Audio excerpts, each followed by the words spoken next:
Untuk lokasi Danau Si Ombak ini destinasi wisatanya memang infrastrukturnya kita lagi lakukan supaya melakukan pembenahan. Ya, karena memang menuju ke sana jalannya memang agak sedikit penuh perjuangan Penuh juga. perjuangan ya Pak ya. Ke Medan aja, stay one more day. Bapak termasuk yang ini nggak sih, yang kencan di TikTok dulu nggak sih? Pernah. Gimana nih Dinas Pariwisata tuh meyakinkan kalau turis-turis bakalan aman, tenang Ya. aja gitu. Dimonitor ke Dinas Pariwisata takut banget. Ngebahas ringan, profil tokoh inspiratif, ngerepotin.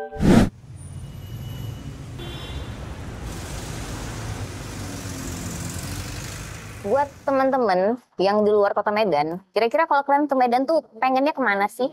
Apa sih destinasi wisata yang paling pertama kalian datengin kalau ke Medan? Nah, hari ini kita mau ngobrolin tentang pariwisata di kota Medan langsung dengan yang punya otorita nih. Ngerepotin bareng Ali Amanda Anwar. Hari ini kita bakal ngobrol tentang pariwisata kota Medan langsung dengan Pak Odi Batubara, Kepala Dinas Pariwisata Kota Medan. Halo Bapak. Halo. Selamat sore. Selamat sore, Mbak Alia. Bapak apa kabarnya? Alhamdulillah sehat. Alhamdulillah Iya. sehat. Bapak ini langsung aja ya Pak ya. Kita lagi di Chong Afi hari ini ya Pak ya. Iya, benar. Salah satu destinasi wisata di Kota Medan. Iya. Wisata heritage. Benar ya, Pak ya? Benar.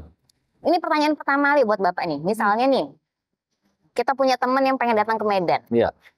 Kira-kira Bapak bakal rekomendasiin dia datang kemana pertama kalinya gitu Pak? Ya, kalau datang ke Medan mungkin bisa mengunjungi Kesawan yang paling utama kali ya. Pertama-tama begitu nyampe Medan langsung goes to Ya, Kesawan. Kesawan. Karena ada banyak pilihan. Ada makanan, ada heritage, ada tempat spot foto, ada Waran Huis yang mungkin bisa dikunjungi yang baru diselesaikan oleh Pak Wali Kota sebelumnya.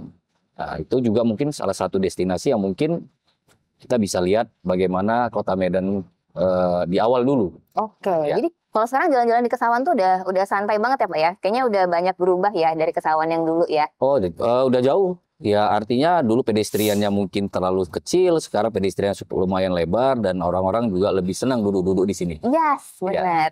Pak, tapi Bapak tadi bilangnya Kesawan ya? Iya. Jadi apakah Kesawan ini, apakah sih?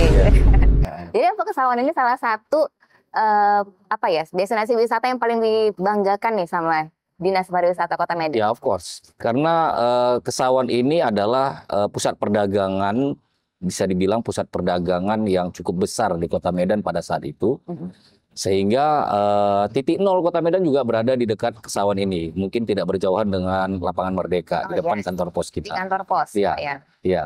Jadi memang ini nilai historikalnya itu tinggi banget Benar. dan memang nggak jauh juga dari titik nol Kota Iya. Medan, ya Pak ya. Ya, di sini artinya banyak muda-mudi juga yang banyak nongkrong sekarang di sini karena memang daya tarik dari kawasan ini juga sudah cukup menarik. Karena juga dari perubahan-perubahan dari awal sudah banyak untuk bagaimana Kesawan ini menjadi suatu cerita. Oke. Iya. Jadi kalau di sini Bapak kalau ke Kesawan, Bapak sering nongkrong di sini juga nggak sih? Ya sering, apalagi di sini ada restoran yang cukup lama, Legend banget. legend banget. Yes. Ya, Ada tip top di sini. ada tip top restoran. Bapak termasuk yang ini nggak sih, yang kencan di tip top dulu nggak sih? Pernah, pernah. Itu kan kayak apa ya, dari generasi ke generasi ya Ya, Pak ya? karena dia juga menggunakan masih kayu bakar ya. Ah. Untuk memasaknya itu Yes. menggunakan kayu bakar. Jadi otentik rasa yang jadul itu masih ada di Tip Top. Jadi pas datang pas kencan dulu, pas sekarang datang rasanya masih sama. Bring back the memories Iya. ya Pak ya. Iya, Pas kencan apalagi pertama kuenya kali. ya. Kuenya, cake-nya itu memang Kayak sangat jadul ya Pak ya. cake jadul. Nggak berubah rasanya. Tidak berubah. Ya kan? Iya, Pak, tapi kalau jalan-jalan di Kota Medan ini, iya. ada nggak sih yang nggak tahu Pak Odi itu sebagai Kepala Dinas Pariwisata? Untuk tempat wisatanya, No, orang-orangnya ada yang nggak tahu nggak sih ya. sama Bapak gitu? Pas Bapak jalan tuh ya udah biasa aja gitu orang-orang gitu. Pastilah. Kita juga bukan terkenal kali juga gitu ya. Jadi mungkin banyak yang belum tahu ya kalau Pak Odi ini adalah Kepala Dinas Pariwisata gitu. Ya, basically saya baru menjabat ini kurang lebih 10 bulan. Oh gitu, masih baru banget. Ya, tapi saya tetap gencar bagaimana Medan ini kita packaging karena isinya sudah baik, banyak program yang sudah dilaksanakan, yang sudah dibangun oleh Pak Wali Kota sebelumnya, dan ini juga dikembangkan lagi dan diperkuat lagi oleh Bapak Wali Kota yang sekarang, Bapak Riko Triputra Bayuas. Ini bagaimana kita mempackaging yang sudah dibangun oleh Bapak Bobi Afif Nasution sebelumnya sebagai wali kota. Dilanjutkan. Dilanjutkan. Yes, Pak. Kalau kita cerita tadi program unggulan dari Dinas Pariwisata itu apa aja sih Pak? Boleh di-spill dong Pak ke kita. Kalau unggulan kita saat ini memang kita masih belum terpusat ya. Kita di sini ada kuliner, ada heritage, ada perdagangan juga, kemudian juga ada wisata religi juga, kayak ada Masjid Raya, ada Istana Maimun, ada Chong Afi yang sekarang kita duduk di sini. Nah, ini juga salah satu kawasan yang sangat menarik bagi wisatawan untuk melihat bagaimana sejarah dari Kota Medan ini. Chong Afi adalah salah satu mayor ataupun wali kota yang berasal dari suku Chinese ya, yang pernah bertempat tinggal di sini. Oke. Ya. Jadi memang kita pengen nilai-nilai sejarahnya itu lebih diangkat lagi dan jadi daya tarik buat wisatawan. Ya, kita juga nanti punya program-program lagi bagaimana orang datang itu jadi di satu tempat, satu kawasan. Kita sedang melakukan sudah disetujui oleh Bapak Wali Kota, Bapak Riko Triputra Bayuas, dan ini juga sudah saya usulkan sebelumnya pada saat Bapak Gubernur Pak Bobi Afif Nasution menjabat sebagai Wali Kota Medan. Namanya adalah kawasan strategis pariwisata. Kawasan strategis. Ya, kawasan strategis pariwisata ini terdiri dari 5 kawasan, dan ini ditentukan dari destinasi kunjungan masyarakat yang datang. Jadi dia sudah ada duluan destinasinya, namun kita jadi packaging jadi satu kawasan. Itu boleh di-spill nggak Pak di mana tuh Pak? Kalau KSP 1 ini ada Kesawan, kita sebut ini sebagai cerita Kesawan. Ada Lapangan Merdeka, Jalan Perintis Kemerdekaan, Jalan HM Yamin, ada Logedeli. Kemudian Petisah, nanti kita juga sedang mengcombine bagaimana supaya pihak swasta mau mendukung menjadi petisah kuliner. Petisah kuliner. Petisah kuliner, dan ini sudah kita jajaki ke beberapa bank yang mau berkolaborasi dengan kita. Ya, semoga ada jalan baik. Kemudian ada kebun bunga itu ya sport tourism. Sport tourism. Jadi yang di situ ada futsal, ada tenis, ada lari, ada climbing. Ada banyak beberapa olahraga lain yang bisa juga dikombin di sana. Dan ini baru banget ya Pak ya? Baru banget. Oke Pak, ada nggak sih programnya dari Dinas Pariwisata ini yang berkolaborasi sama masyarakat? Banyak ya, terutama kita kan menciptakan event-event yang berbau komunitas. Jadi kita ada kegiatan namanya Beranda Kreatif, ya itu kemarin biasanya kita laksanakan di kantor Wali Kota Medan. Namun di ujung waktu kemarin kita sudah mencoba merubah supaya tidak berasal hanya di depan kantor wali kota, tapi ini nanti kita buat di Kesawan, kita buat nanti di beberapa tempat yang mungkin untuk menarik wisatawan baru. Ada rencana di mana tuh Pak tempatnya? Selain di cerita Kesawan, nanti mungkin ada di daerah utara ataupun selatan, yang mungkin kondisinya yang memungkinkan masyarakat datang tidak terlalu rumit ataupun tidak terlalu susah gitu. Aksesnya gampang dijangkau dari Iya, yang berdekatan dengan destinasi juga. Itu rencana target kita. Oke. Iya. Jadi itu memang melibatkan masyarakat juga dan komunitas. Iya. Pak, tapi kalau kita cerita misalnya nih ada warga nih, kita pengen ngasih kritik dan saran nih buat Dinas Pariwisata gitu. Iya. Kita ada bisa dari mana tuh Pak? Kita ada media sosial ya yang aktif. Ini juga kita lagi merangkumkan ada satu aplikasi ya. Namun ini masih kami terus kembangkan. Begitu ini selesai nanti, mungkin masyarakat juga bisa melihat bagaimana pariwisata Kota Medan secara digital. Oh, jadi kita bisa akses secara aplikasi? Aplikasi, tapi ini memang lagi kita rampungkan. Karena berdekatan dengan KSP ini dulu kita selesaikan, ya kan? Ini menjadi terpusat, menjadi salah satu kawasan yang kita unggulkan, baru nanti aplikasinya kita munculkan. Nah, jadi mereka tahu tuh ini misalnya contoh Chong Afi ini ceritanya bagaimana, hotel yang terdekat bagaimana, makanan yang terdekat di mana. Nah, itu ada guide-nya jadinya di situ. Iya, jadi seperti guide. Pak, itu kalau Instagram Dinas Pariwisata di mana, Pak? Oh, itu di Dinas Pariwisata Kota Medan. Dinas Pariwisata Kota Medan. Dinas Pariwisata Kota Medan. Warga Medan, warga kerepotan, boleh banget di kepoin ya. Iya. Instagram. Ada Instagram, ada TikTok, ada Facebook, kita lengkap. Dan itu boleh banget kasih kritik dan saran tentang pariwisata Kota Medan. Sangat boleh. Dan kita selalu jawab. Dijawab. Iya. Itu yang penting. Iya. Saya coba nanti ya Pak ya. Iya, boleh. Boleh. Ini buat teman-teman juga yang pengen update ini berita seputar Kota Medan boleh banget juga datang ke sosial medianya ngereportin, ada di Instagram kita juga ada Pak, ngereportin ada. Medan. Kita juga Ya, ada ya, di udah TikTok, tahu, kita udah tahu. juga ada di Facebook. Ya. Bapak ada follow? Monitor. Monitor. Ya. Dimonitor ke Dinas Pariwisata takut banget. Jadi nanti ini bakal muncul di balik sini ya Pak ya. Ya. Nih, nanti muncul di Instagram kita masing-masing nih Pak. Semuanya Boleh. harus di follow ya kan. Ya. Warga Medan, warga Kerepotan. Jadi Pak, kalau misalnya nih ada yang pengen bilang nih kan Pak, di Medan ini takut Pak jalan-jalan karena takut dicopet. Nanti lagi foto-foto tuh takut banget di jambret gitu Ya. Pak. Terus kalau jalan-jalan malam takut banget kita ada begal-begal gitu. Ya. Itu gimana nih Dinas Pariwisata tuh meyakinkan kalau turis-turis bakalan aman, tenang Ya. aja gitu. Ya. Saat ini memang program ini bisa dibilang baru lahir. Itu tadi yang saya sampaikan namanya kawasan strategis pariwisata. Nah, di kawasan ini kita sudah membuat suatu program yang nantinya akan menjadi tugas bersama. Ini akan melibatkan dari pihak kepolisian, pihak Satpol PP, mungkin juga pihak TNI, dan termasuk juga poskamlingnya kecamatan dan kelurahan. Oh, bukannya sekarang udah ada juga ya Pak ya? Ada, tapi mungkin satu sisi itu lebih banyak di daerah-daerah pemukiman masyarakat.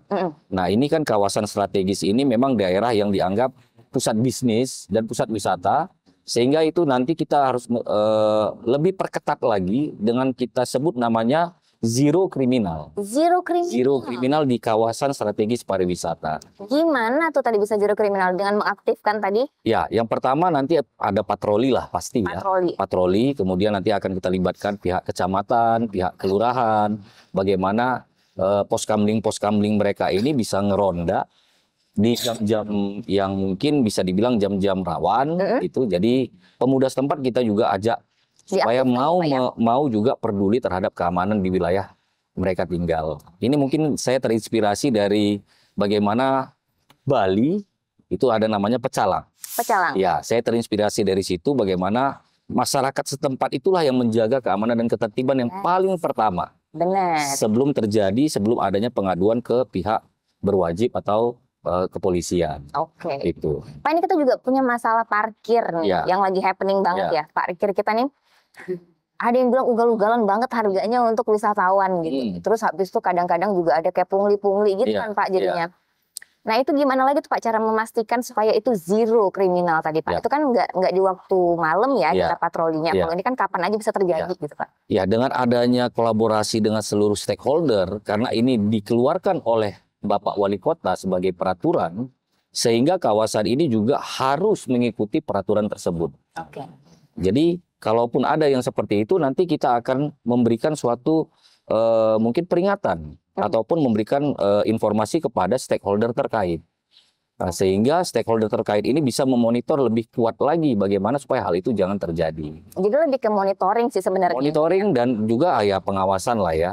Monitoring dan pengawasan bagaimana supaya hal yang seperti itu tidak terjadi di kawasan strategis pariwisata. Yes, jadi memang warga setempat juga dikasih edukasi soal Iya. wisata ya Pak ya. Iya. Kalau tempat kita nih sekarang ini udah jadi tempat wisata nih, kita Iya. harus sama-sama nih Iya, buat peduli lah ya sama orang-orang yang datang kemari Iya. supaya kita supaya nyaman lah gitu Iya. ya Pak ya. iya. Oh. Karena begitu berkurang orang yang datang, otomatis pemasukan juga mereka berkurang.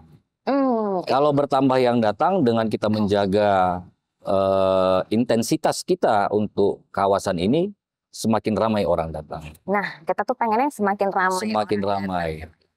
Pak, tapi ada juga nih kan Pak yang mengganggu pikiran kita nih. Medan ini kan kalau kita bilang wisatanya kan banyak kan wisata heritage, Oke. ya kan. Terus wisata kuliner lah kita bilang ada Iya. juga. Iya. Tapi memang kalau kita bilang ini kayaknya Medan ini bukan jadi tempat wisata, tujuan wisata gitu. Banyak kan orang itu misalnya mau ke Samosir atau ke Danau Toba, tapi transit aja tuh di Medan Iya. gitu. Itu gimana tuh? Bapak kan pasti tahu dong itu ya kan. Itu gimana tuh Pak? Gimana caranya supaya mereka tuh bisa jadiin kota Medan tuh sebagai destinasi wisata gitu Pak? Ya, jadi kita sudah punya program juga ke depan. Ini ada namanya Cerita Kesawan. Cerita, ini romantis banget Iya. deh judulnya Cerita Kesawan Ya, Cerita gitu ya. Kesawan. Jadi ini dimulai dari orang datang dari luar kota. Kita mungkin beranggapan datangnya melalui stasiun kereta api, Oke. Lapangan Merdeka. dan mereka di situ juga sudah dianggap mengunjungi salah satu destinasi yang ada di Kota Medan. Sehingga bagaimana nanti cerita Kesawan ini kita lengkapi dengan talent-talent komunitas. Ya ini bisa saja dengan tarian ataupun musik. Mungkin kita pernah melihat kayak alun-alun Bandung. Oke. Nah, dia ada cosplay, ada cosplay yang serem-serem, ada cosplay yang modern juga ada. Mungkin itu kita akan coba membangun bagaimana komunitas-komunitas yang mungkin wadahnya belum ada, kita bisa adakan di sini. Jadi menghidupkan daerah bagaimana wisata. komunitas ini bisa ada wadah. Nah, dari wadah ini nanti kita anjak ke beranda kreatif. Beranda kreatif. Ya, kita tampilkan secara elegan. Ya, itu reguler nggak sih Pak? Itu reguler. Itu nanti kita adakan sebenarnya seharusnya itu minimal sebulan sekali. Sebulan sekali, oke. Iya, tapi dimulai dari bulan 4. Mm-mm. Nah, dimulai dari bulan 4. Gitu ya. Jadi memang nanti cerita Kesawan ini yang akan menarik wisatawan untuk Iya, menjadikan Kota Medan ini sebagai tujuan wisata. benar. Gitu. Titik nolnya adalah cerita Kesawan. Cerita Kesawan. Iya. Habis dari Kesawan nanti boleh eksplor kemana-mana. Eksplor kemana-mana lagi. Yes. Pak, ini kalau kita cerita Kota Medan, Iya. ada nggak sih tagline-nya Kota Medan ini biar orang-orang tuh keinget terus sama Kota Medan, Pak? Ya. Kalau kita ada Colorful Medan. Colorful Medan. Ya. Untuk Kota Medan. Jadi kalau untuk di dinas kita lagi menggalakkan ke Medan aja, stay one more day.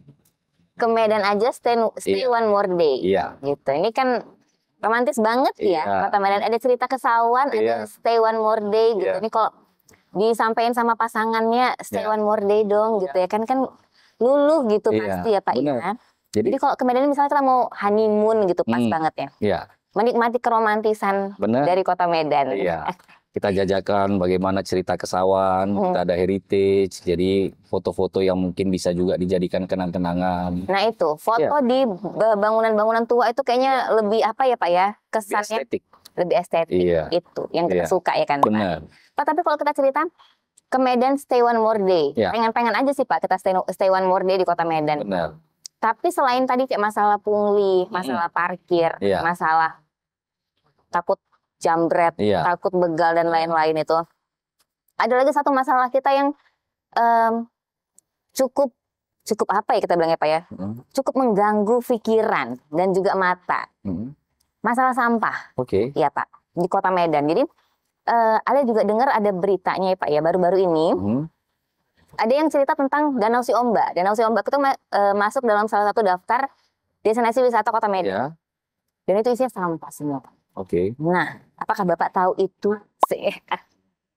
Kalau Danau Si Ombak itu isinya sampah itu mungkin dari laut ya. Kalau ada pembuangan ke Danau Si Ombak sih enggak. Karena kita juga punya tempat pembuangan sampah akhir yang lokasinya tidak berdekatan dengan Danau Si Ombak. Oke. Ya. Jadi kalaupun seandainya ada sampah mungkin dari buangan laut ya kan yang ngalir ke daerah seputaran Danau Si Ombak. Nah, itu gimana tuh Pak? Jadi kan orang-orang ngerasa kok destinasi wisata kita udah full sampah gini gitu. Nanti coba saya coba saya tanyakan lagi. Tapi memang setahu kami sih untuk lokasi Danau Si Ombak ini destinasi wisatanya memang infrastrukturnya kita lagi lakukan supaya melakukan pembenahan. Ya, karena memang menuju ke sana jalannya memang agak sedikit penuh perjuangan Penuh juga. perjuangan ya Pak ya. Tapi sudah kita masukkan menjadi kawasan strategis pariwisata yang terakhir. Oke, Ya. udah termasuk ya Pak ya. Sudah Masuk list berarti ini Masuk warga-warga list.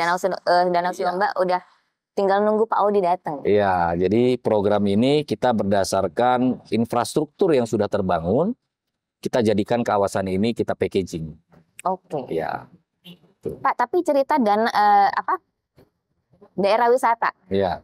Apa sih Pak standarnya satu daerah itu bisa dijadikan sebagai destinasi wisata gitu? Yang pasti dia didatangi banyak orang. Oke. Ya, jadi dia menjadi daya tarik dulu. Jadi lokasi itu, tempat Udah itu, viral dulu berarti. ya kita anggap memang dia sudah punya ciri khas dulu. Nah, baru kita jadikan destinasi. Nah, kecuali memang ada program pemerintah seperti kayak misalnya pembangunan kayak Lapangan Merdeka, Kebun Bunga. Nah, itu kita lebih condong untuk mempromosikan dari event-event.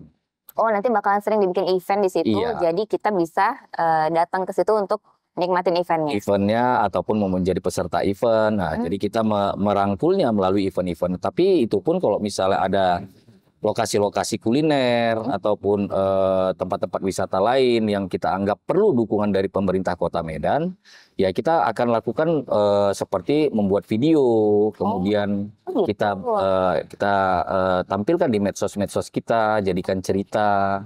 Kemudian kita kan ada juga namanya di sini ada namanya Bang Pari sama Dek Sata. Siapa itu? Itu ikon kita yang mereka berdua selalu berkeliling untuk bercerita tentang pariwisata Kota Medan melalui di media sosial kita. Media sosial? Iya. Oke. Ada Bang Pari dan Dek Sata itu dua orang yang saya inspirasikan dari kalimat pariwisata. Jadi Pari with Sata. Pari with Sata. Iya. Ih, ampun, Bapak kreatif banget ya.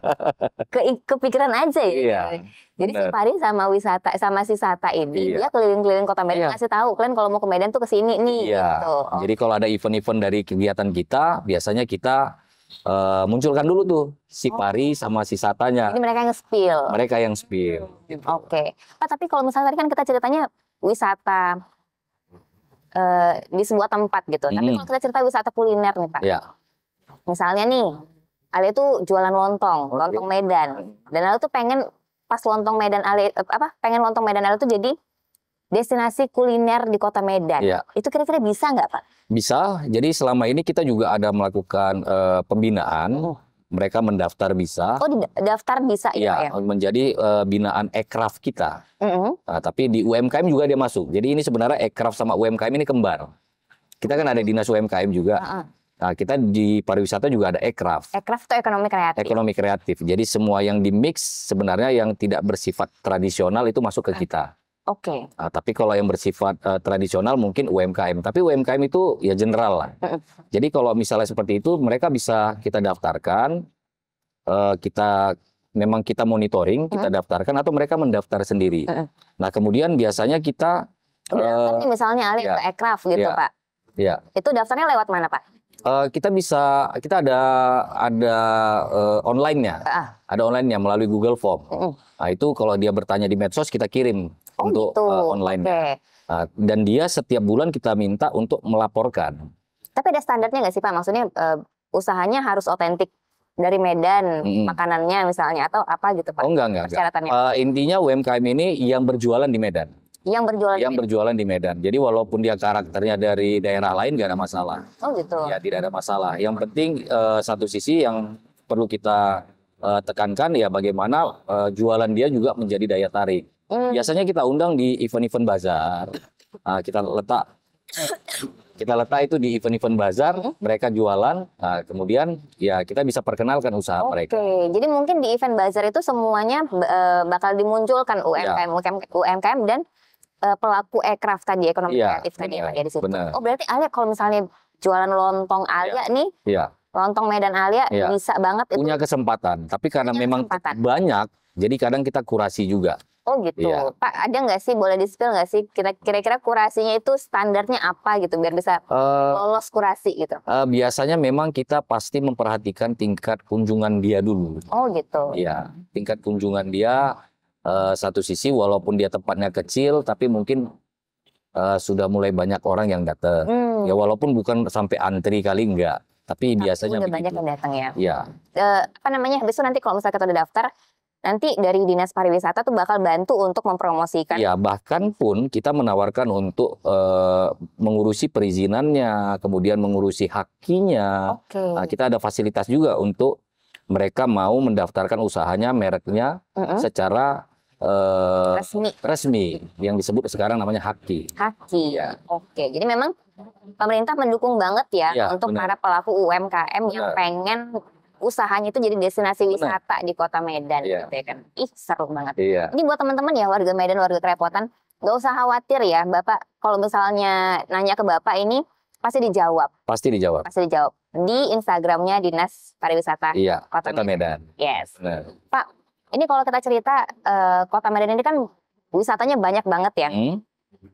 Kayak Bapak tadi bilang bakalan diintegrasikan di satu tempat gitu. Dan ini kayak tadi Bapak bilang programnya akan segera berjalan. Insya Allah. Sesegera apa sih Pak? Sesegera mungkin dan sudah dirapatkan oleh Pak Wali.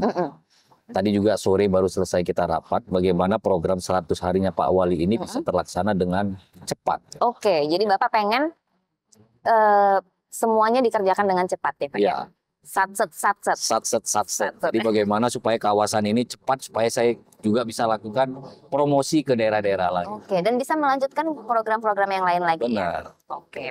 Pak, tapi ada nggak sih kalau di Kota Medan ini satu tempat wisata yang belum tereksplor dengan maksimal gitu? Atau nggak satu deh, maksudnya apa aja sih tempat wisata yang belum tereksplor secara maksimal? Sebenarnya banyak ya, sebenarnya banyak yang tempat belum tereksplor ya. Ini kita ada Danau Laguna, Gimana itu Pak? itu di daerah Labuhan. Oke. Nah, itu daerah Labuhan itu danau retensi yang dibuat oleh pemerintah Kota Medan. Kemudian juga mungkin di sisi lain sebenarnya kayak wisata religi kita ada Masjid Raya. Oh, itu lagi masih dibangun ya Pak ya? Masjid apa yang lagi dibangun ya? Oh, Masjid Raya. Enggak, itu Masjid Agung. Oh iya, Itu Masjid Agung. lain lagi. Ya beda. Jadi Masjid Masjid Raya ini kan punya karakteristik dan sejarah. Mungkin selama ini Masjid Raya ini yang datang itu mungkin memang hanya mau beribadah melakukan sholat. Ya, tapi nanti ke depan kita berharap bagaimana supaya Masjid Raya ini juga menjadi salah satu ikon wisata religi. Oke. Jadi siapa aja boleh datang sih sebenarnya gitu ya kan. Benar. Itu gimana Pak cara mewujudkan itu? Ya dengan kita mungkin lakukan storytelling, misalnya cerita kenapa ini ada Masjid Raya. Ada Siapa turis saja, guide-nya lah nanti ya, ya, Pak. siapa saja yang mungkin punya apa namanya, yang mungkin dari segi kepunyaannya siapa, kenapa terbangun, mungkin dari cerita-cerita sejarah yang mungkin bisa kita tonjolkan di Masjid Raya. Walaupun sekarang sudah ramai, tapi mungkin perlu lebih maksimal lagi kita promosikan tentang Masjid Raya. Jadi mereka juga nggak cuma sekedar datang tapi tahu ada nilai historinya di situ ya Pak. Benar. Pak, tapi kalau kita cerita wisatawan yang datang ke Medan gitu, mereka tuh bisa dapetin informasi tentang pariwisatanya di mana aja tuh selain di medsos di mana Pak? Kalau kadang-kadang kan kita lihat tuh mau ada di hotel tuh ada brosur tuh yang dibuat sama pemerintah mungkin kan di kota-kota lain. Nanti kalau ke Medan tuh destinasinya ini naik ini ke sini gitu. Kalau di Medan kita ada juga nggak sih Pak? Sementara ini memang masih kita lakukan program tersebut. Jadi sekarang ini memang kita lagi melakukan koordinasi kepada pihak hotel, menampilkan di TV-TV-nya. Ya, saya ada lihat kemarin di Surabaya. Jadi penampilan wisata-wisata yang mana aja di Kota Medan yang bisa dikunjungi. Jadi nanti kita sedang bekerja sama nih. Pak, Bapak suka nongkrong di mana sih sebagai Kepala Dinas Pariwisata? Bapak tuh kalau nongkrong atau berwisata di Kota Medan tuh seringnya di mana sih? Kalau saya nongkrongnya lebih seneng di warkop sih ya. Di warkop. Warung Banyak kopi banget gitu ya. sekarang warkop di Medan tiba-tiba. Anggem everywhere. Iya kan? Iya. Itu gimana tuh menurut Bapak tuh? Ya so far sih nggak ada masalah ya. Itu semakin menumbuhkan usaha-usaha yang mungkin tidak mahal, terjangkau ya. Ya mungkin itu juga pilihan masyarakat yang mungkin tidak terlalu jelimet ya pesannya. Mungkin rasanya juga oke lah, ya, Pak, ya. enak, murah ya sesuai dengan rasanya. Sesuai dengan rasanya. Dan itu tidak kalah dengan apa namanya ya, dengan jualan-jualan yang lain. Yes. Jadi kalau orang ke Medan tuh kadang-kadang bingung mau ngapain, Agem to the rescue, ya kan? Ya, sekarang di mana-mana. Di mana-mana. Agam. Bapak idolanya Agem yang mana? Mana aja. Mana aja. Nggak mau sebutin satu ya, takut nanti yang lain cemburuan sosial gitu ya. Iya, enggak sih. Yang intinya warkop itu identik hampir sama. Cara masaknya hampir sama semua. Jadi semuanya enak. Semuanya enak ya. Ini Bapak aman banget nih jawabannya semuanya. Pak, tapi pertanyaan yang terakhir ini buat Bapak sebagai Kepala Dinas Pariwisata Kota Medan. Kita ngeliat banyak banget potensi wisata di Kota Medan gitu. Apa sih harapannya Bapak untuk Kota Medan ke depannya? Ya otomatis harapan kita itu bagaimana seluruh masyarakat Kota Medan menikmati Kota Medan. Dan yang paling penting bagaimana wisatawan dari luar bisa tahu tentang Kota Medan. Dan kita bisa menjalin hubungan silaturahmi, dan kita juga bisa bernostalgia, dan kita bisa juga mempunyai kenangan yang baik di Kota Medan. Pada intinya adalah bagaimana Medan ini menjadi salah satu kota yang sangat diinginkan orang untuk datang.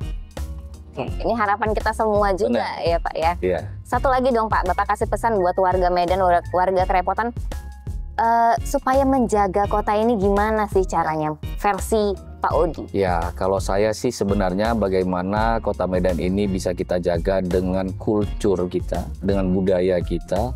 Kemudian bagaimana saling menghormati, bertoleransi, dan juga bagaimana kita selalu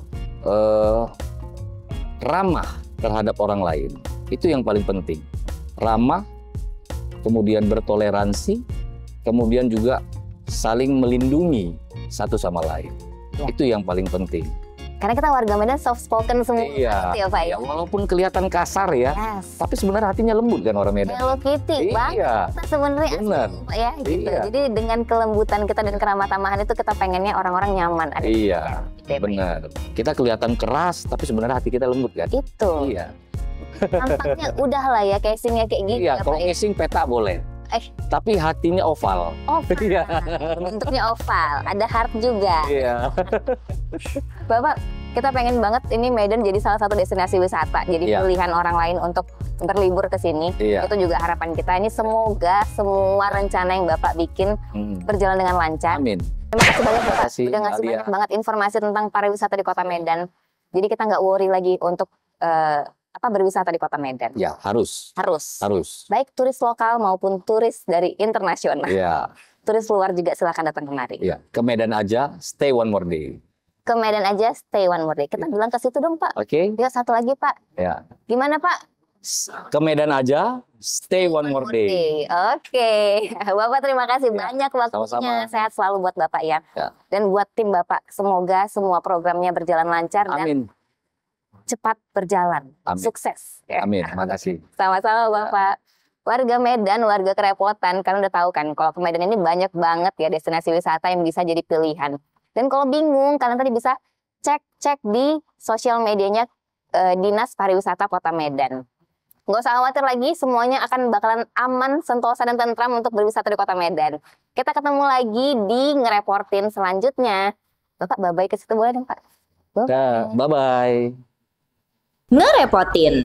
Ngebahas ringan profil tokoh inspiratif.